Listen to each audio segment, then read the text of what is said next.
Chemistry का एक topic है, रसायन शास्त्र का एक टॉपिक है जिसका नाम है परमाणु संरचना। तो हम लोग परमाणु संरचना के बारे में पढ़ेंगे, मतलब परमाणु का निर्माण कैसे हुआ है, ये कहाँ से आया है, कब आया, कैसे आया, ये सब सारी जानकारी के बारे में हम लोग आज पढ़ने जा रहे हैं, जिसका हम डिस्कस आज इस क्लास में हम लोग करने जा रहे हैं। तो सबसे पहले परमाणु संरचना होता क्या है। तो परमाणु संरचना पढ़ने से पहले हम लोग को अणु क्या होता है, अणु के बारे में पढ़ना काफी जरूरी है। तो किसी तत्व के सूक्ष्म कण जिनसे अणु बनते हैं, मतलब वैसा सूक्ष्म से सूक्ष्म कण जिससे अणु का निर्माण होता है, तथा जो रासायनिक अभिक्रियाओं में बिना अपघटित हुए भाग लेते हैं उसे परमाणु कहते हैं। उसे क्या कहते हैं, परमाणु कहते हैं। तो दो चीज यहाँ, दो कॉन्सेप्ट क्लियर हो गया, एक हुआ अणु का क्लियर और दूसरा परमाणु का क्लियर। और अणु अगर पूछा जाए अणु होता क्या है, तत्व का सूक्ष्म कण होता है। तत्व का सूक्ष्म कण जो है वो अणु कहलाता है। और जो रासायनिक अभिक्रियाओं में बिना अपघटित हुए, मतलब अपघटित नहीं होगा, बिना अपघटित हुए अगर भाग ले लेता है तो उसको हम लोग परमाणु के नाम से जानेंगे। परमाणु रासायनिक रूप से अविभाज्य होता है, मतलब इसको आप विभाजित नहीं कर सकते हैं। बाद में चल के पता चला कि नहीं, इसको भी विभाजित कर सकते हैं, लेकिन पहले तो पता था कि परमाणु जो है वो अविभाज्य है, इसको मतलब आप विभाजित यानी खंडित जो है आप नहीं कर सकते हैं, ऐसा पहले बताया गया। अब बोला गया है, एक और टॉपिक है इसमें पढ़ना, परमाणुओं में सबसे छोटा परमाणु किसका होता है, तो हाइड्रोजन का होता है। हाइड्रोजन का परमाणु जो है वो सबसे छोटा होता है। सबसे छोटा परमाणु हाइड्रोजन का होता है। और इसकी परमाणु की त्रिज्या की बात किया जाए तो 0.28 एंगस्ट्रॉम के लगभग होता है। लगभग जो है होता है हाइड्रोजन का परमाणु की त्रिज्या 0.28 एंगस्ट्रॉम के बराबर होता है, लगभग होता है। अब जो है पहले तो ये बताया गया कि मतलब परमाणु अविभाज्य है, परमाणु जो है इसको विभाजित आप नहीं कर सकते हैं, लेकिन धीरे धीरे पद में पता चल गया कि परमाणु को और भी छोटे छोटे मतलब कणों में बांटा गया है, जिसका नाम है इलेक्ट्रॉन, प्रोटॉन और न्यूट्रॉन।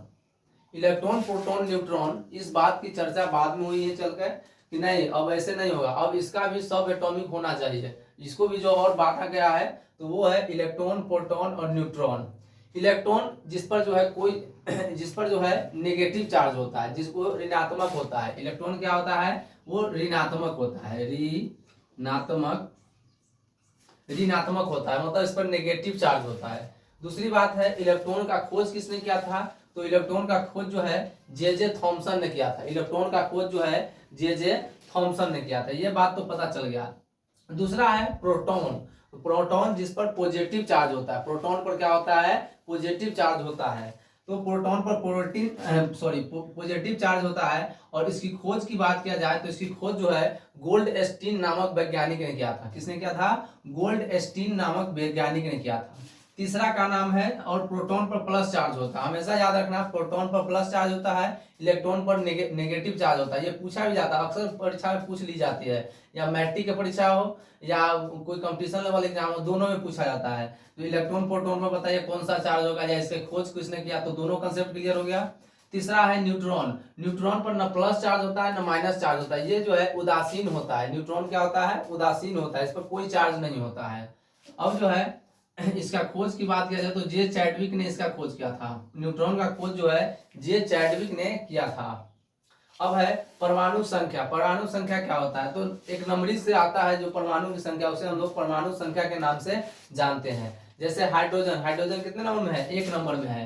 हीलियम 2 नंबर में है। लिथियम 3 नंबर में है। ठीक है, इस तरह से जो है परमाणु की संख्या होती है, 1 2 3 4 5 6, टोटल जितना तत्व है वो उसका नंबरिंग हो जाता है। अब है सम इलेक्ट्रॉनिक्स, तो जिसमें इलेक्ट्रॉन की संख्या समान होती है। समस्थानिक जिसमें परमाणु संख्या समान होती है। समभारिक जिसमें परमाणु भार समान होता है। और सम न्यूट्रॉनिक जिसमें जो है न्यूट्रॉन की संख्या समान होती है। तो ये 4-5 चीज आ गए, सम इलेक्ट्रॉनिक, समस्थानिक, समभारिक और सम न्यूट्रॉनिक। तो सम इलेक्ट्रॉनिक जिसमें इलेक्ट्रॉन की संख्या समान होती है। समस्थानिक जिसमें जो है परमाणु संख्या समान होती है। समभारिक जिसमें समान भार होता है। और सम न्यूट्रॉनिक जिसमें समान न्यूट्रॉन की संख्या होती है। एक टॉपिक और इसमें रह गया है, द्रव्यमान संख्या क्या होता है। तो द्रव्यमान संख्या समझेंगे, नाभिक में जो, जैसे ये नाभिक है आपका, तो नाभिक ये आपका नाभिक है, और नाभिक के अंदर जो है ये प्रोटॉन और न्यूट्रॉन रहता है। इसके 5वीं कक्षा में इलेक्ट्रॉन जो है वो चक्कर काटते रहता है, ऐसे ऐसे घूमते रहता है, ऐसे ऐसे घूमते रहता है, गोल गोल गोल गोल इसके अंदर में घूमते रहता है। इलेक्ट्रॉन जो है वो घूमते रहता है और प्रोटॉन न्यूट्रॉन जो है स्थिर रहता है। तो वही प्रोटॉन और न्यूट्रॉन का जो भार होगा ना, वही जो है द्रव्यमान भार होगा, द्रव्यमान जो है भार होगा। यानी ए बराबर जो है नाभिक में प्रोटॉन की संख्या प्लस में नाभिक में न्यूट्रॉन की संख्या। Thank you so much. अगर जो है आपको कोई डाउट आता है तो कमेंट सेक्शन में मुझे कमेंट कर सकते हैं, आपकी जवाब मिल जाएगी। Thank you so much.